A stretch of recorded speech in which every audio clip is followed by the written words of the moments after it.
Assalamualaikum warahmatullahi wabarakatuh. Perkenalkan, nama saya Sharon Anggraini dari kelas 12 Sains 2. Pada video ini saya akan membahas tentang materi bioteknologi. Bioteknologi berasal dari kata bio yang berarti hidup dan teknos yang berarti teknologi. Bioteknologi adalah teknologi yang memanfaatkan organisme atau bagian-bagiannya untuk mendapatkan barang dan jasa dalam skala industri untuk memenuhi kebutuhan manusia.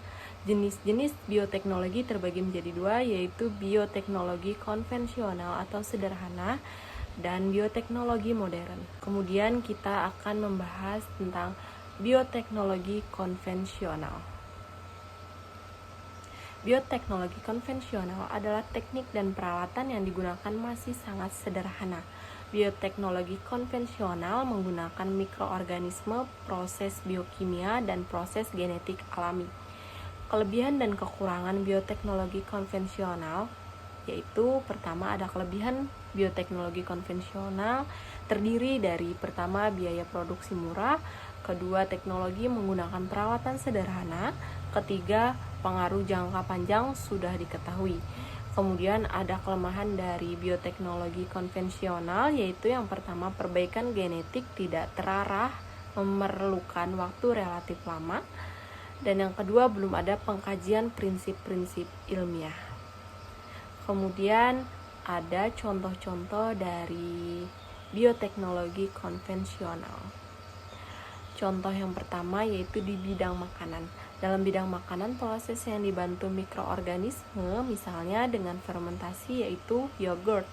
Minuman hasil fermentasi susu yang menggunakan bakteri Streptococcus Thermophilus atau Lactobacillus bulgaricus. Kemudian ada keju yang memisahkan zat-zat padat pada susu melalui proses pengentalan atau koagulasi. Kemudian ada roti. Pembuatan roti juga memanfaatkan peristiwa fermentasi yang dibantu oleh yeast atau khamir. Kemudian ada kecap. Bahan dasar kecap yaitu kacang kedelai.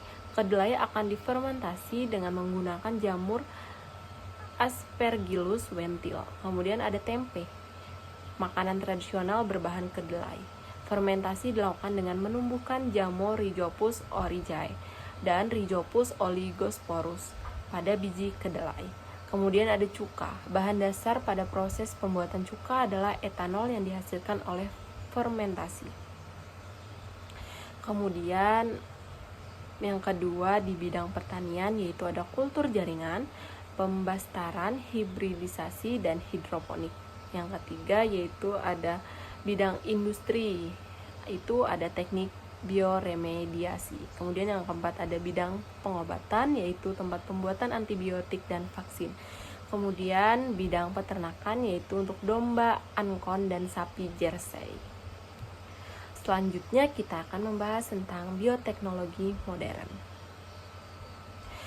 Bioteknologi modern yaitu ilmu-ilmu pendukung dalam bioteknologi diantaranya adalah mikrobiologi, biokimia, genetika, biologi sel, teknik kimia, dan enzimologi. Bioteknologi modern menggunakan alat yang canggih atau modern. Terdapat 4 prinsip dasar bioteknologi, yaitu yang pertama penggunaan agen biologi, kedua menggunakan metode tertentu, ketiga dihasilkannya suatu produk turunan dan melibatkan banyak disiplin ilmu. Kemudian ada kelebihan dan kelemahan dari bioteknologi modern. Kelebihan bioteknologi modern yaitu yang pertama hasil dapat diperhitungkan, yang kedua dapat mengatasi kendala ketidaksesuaian genet, ketiga perbaikan genetik dapat dilakukan secara terarah, dan yang keempat menghasilkan individu yang memiliki sifat baru atau tidak sama dengan sifat alamiah. Kemudian ada kelemahan dari bioteknologi modern. Yang pertama yaitu biaya produksi relatif mahal, kedua menjadikan jenis tanaman monokultur menyebabkan degradasi gen jenis lokal, kemudian yang ketiga memerlukan teknologi canggih, dan yang keempat pengaruh jangka panjang belum diketahui. Kemudian ada contoh dari bioteknologi modern. Yang pertama teknik DNA rekombinan. Teknik mengubahkan susunan DNA suatu organisme dengan menyisihkan gen asing ke organisme tersebut sehingga diperoleh sifat baru tidak dimiliki sebelumnya. DNA rekombinan menghasilkan organisme transgenik. Proses DNA rekombinan yaitu yang pertama isolasi DNA, yang kedua transplantasi gen atau DNA, dan yang ketiga memasukkan DNA rekombinan ke dalam sel hidup.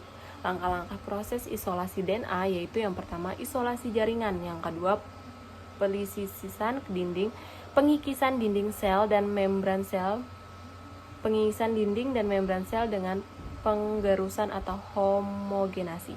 Kemudian yang ketiga pengekstrasian dalam larutan, yang keempat purifikasi, pembersihan hasil ekstrak dan zat-zat lain. Kemudian yang kelima presipitasi, bertujuan untuk mengendapkan protein histon sehingga untal DNA tidak lagi menggulung dan berikatan dengan protein histon sehingga DNA dapat terlihat.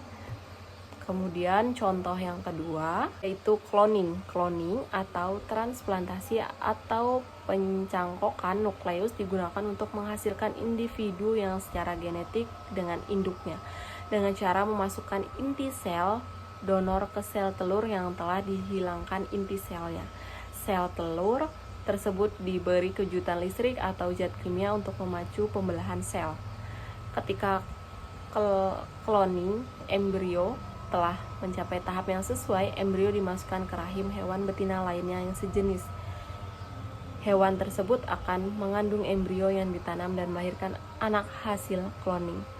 Terima kasih materi yang bisa saya sampaikan. Mohon maaf jika ada tata kata yang tidak berkenan untuk didengarkan. Terima kasih. Wassalamualaikum warahmatullahi wabarakatuh.